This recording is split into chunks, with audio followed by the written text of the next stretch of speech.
Hey guys, it's Katie at scrappinkaty.ctmh.com, and I am joining the creative design team this month, showing you creative ways to use your stencils. So let's get started and see what I have to share. For today's stencil video, I'm going to be using the VIP highlights special that's going on right now. It's exclusive only to my VIPs. I'll leave a link down below. But here is a look at the paper. Now the paper is our mix-in collection. You can notice that one side of the paper is black and white, and then the other side is mink. It's kind of a gray color. It's the same patterns, so it kind of gives you some options. And then here's a look at the color of cardstock that comes with the kit. Again, super trendy. I love those colors. And then you also get exclusive PML cards. So these are equivalent to pocket scrapbooking, but you can use them on traditional layouts, which is usually what you see me do. And you have a 4x6 size and a 3x4. And then you also get the black acrylic hearts, you get flip flaps, you get everything. And then Close to My Heart will be having a Facebook Live event where you can actually make their pre-designed layouts if you'd like. So you will definitely be seeing me use some of this in the weeks to come before Close to My Heart's event, kind of on my own scrapbooking. And that's what I'm going to be doing today for our stencil video. I will be scrapbooking these two photos. This is me and a friend and a downline of mine at one of the virtual album retreats. She has a little scrappy shack, and so I went over there for 2 days and scrapped with her while we followed along with Close to My Heart's virtual album retreat. And then, of course, my daughter was there for one of the days. And I'm excited to get this one scrapbooked because we also have another virtual album retreat next week that I will be having at my own retreat. And so I just thought that the colors in these photos matched perfectly with this VIP highlights. So let me get my desk cleared and then we will start on that stenciling technique. I think I'm going to go with the light side of sage because it brings in the colors of the layout. So I think I'm going to do that, and then we can start on the stenciling. Now I will be working with the 12x12 stencils. We do have 12x12 and then the card stencils. This is the Sunburst, and I'm actually only going to be using a little more than half of the Sunburst. Okay, so I've brought out my all-purpose mat just in case it gets busy, or messy rather. And I'm just going to use some removable labeling tape to adhere this down, making sure, since I'm not going to be using this left side of the stencil, I'm going to make sure that the labeling tape actually goes onto my cardstock. So I think we're pretty good there, maybe just a little piece down here at the bottom. And I am going to be doing a tone on tone on this first stencil. So I've got my sage ink, and then of course I'm on the light side of sage. And since this isn't an intricate stencil, since it's got big huge spots, I'm going to use my mini blending tool. And I'm just going to start off of my project and then just sponge around. And of course, the more saturated this little sponge gets, the easier it'll be. But right now, I'm going to have to pick up a lot of ink. And then you just kind of want to go in circles. If you're not familiar with stenciling, you just want to go in circles. Not too hard. You don't want to have a heavy hand, but that's one of the reasons why you're starting off your project. Or you see me like starting from the middle here, since this is going to be covered up. I got a hard circle right there. But if you keep working with it, then you really can't see those circles. So I'm going to just finish this up off camera. And then we can go on to the next step. So now I'm going to switch to Lagoon. And I'm also going to switch to a smaller brush because what we're going to do is we're going to layer the stencils. So there are a couple of options in layering. So you can use smaller stencils. You can see here, this one has rainbows on it. Now this is from the 12 by 12 packs. There were actually 4 squares, and I just cut them apart. It makes it a little bit easier to use. So you could use smaller ones. For this particular layout, I'm going to use another one of our 12 by 12s. This is a star one, but you can see how the concentration of stars is kind of on a diagonal. I want my star concentration really heavy on this side. So I'm actually going to have to ink it up like this, and then before we ink this one up, I'll move it slightly. And the beauty of this technique is the stars are only going to go in the openings of the other stencil that I have laid down. So you can see right here, these stars, it's not going to go onto my project because there's a piece of plastic between it and my layout. Pick up some ink, and the reason I'm using a smaller one is just because of these tiny stars. If you want to use, you know, one of our mini blending tools, you definitely could do that, and then over the tiny stars you'd probably just pounce or something like that.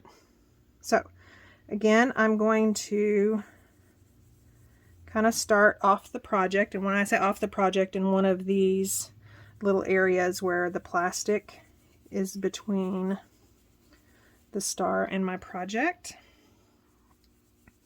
And I'm just going to repeat this process again over all these little sections.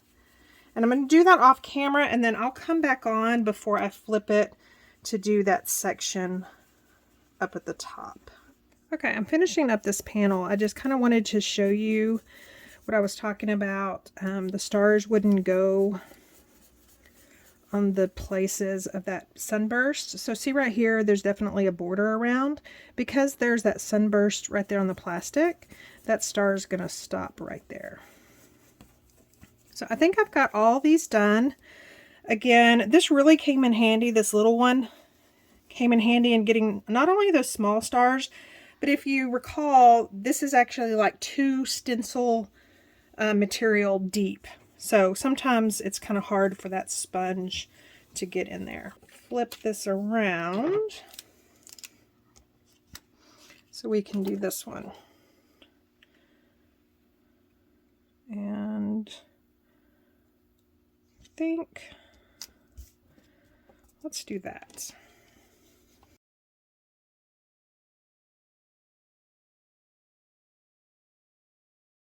Okay, so now I'm finished, so I can take away the star, and we can take away the sunburst, and then it will be revealed what is underneath. So isn't that just a cool technique? You can layer those like that, and of course you know you can see where they go on to the next one if you have, you know, smaller areas. But I love that technique. And then keep in mind that depending on, I used some distress oxides on another one. Here's one with the stars and the rainbows, and then because it was distress oxides, before cleaning off the stencil, I was also able to get the reverse, and let me show you what that looks like. And so here's just a section of that. So like I said, while the distress oxides were still on my stencil, I just sprayed it with water and then turned this cardstock over on top of it and kind of pressed down. So it's kind of a 2-for-1 type project if you plan it right. Now regular ink doesn't quite work like that, but distress oxides definitely do. So let me clean this off and then we can assemble the rest of this project. So I'm going to pull out the stamp set that comes with the VIP Highlights Scrapbooking Workshop. You can see here it's got some adorable little speech bubbles, some florals, of course that rainbow, some sentiments, some arrows. I'm looking at this particular border right here. Again, it is arrows. I was kind of just looking at this, and these little spaces just seem a little bit too blank for me. So even though I'm going to have embellishments around my photo, I thought that I would actually stamp this arrow kind of going down or toward the inside where my photo is going to be. So I'm just going to lay that on those border stamps or the longer stamps, or really with any stamp. I just find it easier to lay it down on my table and then pick it up with my block. This is brand new, so I'm just kind of removing the film that it has on it after production. And you can do that numerous ways. I just like to use the oils in my hands. If it's a solid stamp, I know that you guys have seen me use my rub and remove eraser. You can also stamp off a few times just to make sure that you're going to get a really good image. But I really don't think that that's necessary in this case because of the sponging. It just looks, if I don't really get that solid look, I think it's going to be okay because I think it's going to play along really well with the sponging. Now I'm not going to mask, but I definitely want to keep this border that's around. So I'm just going to line up that border stamp right there. And again, this is going to be hidden, so it doesn't matter to me what the center of the layout looks like. Okay, so I'm just going to center this mink patterned paper on top of the papaya cardstock, both of which I ink distressed with a sponge. So papaya ink on the papaya cardstock, and then I actually used heather ink on the mink, only because I had a heather on my table. Otherwise mink would be fine. And then we've got this photo, and again, remember I said the center was going to be covered. And so I really want that centered left to right, and I want it more so on the stencil side than down here because my title is going to go here. And then I've pulled out a couple of the 3x4 PML cards. So I've just got regular adhesive on this kind of journaling card, and then I've got 3D foam tape on the back of this fantastic card. And then as far as my title, I'm going to be using our black acrylic shapes. So I need 2 E's.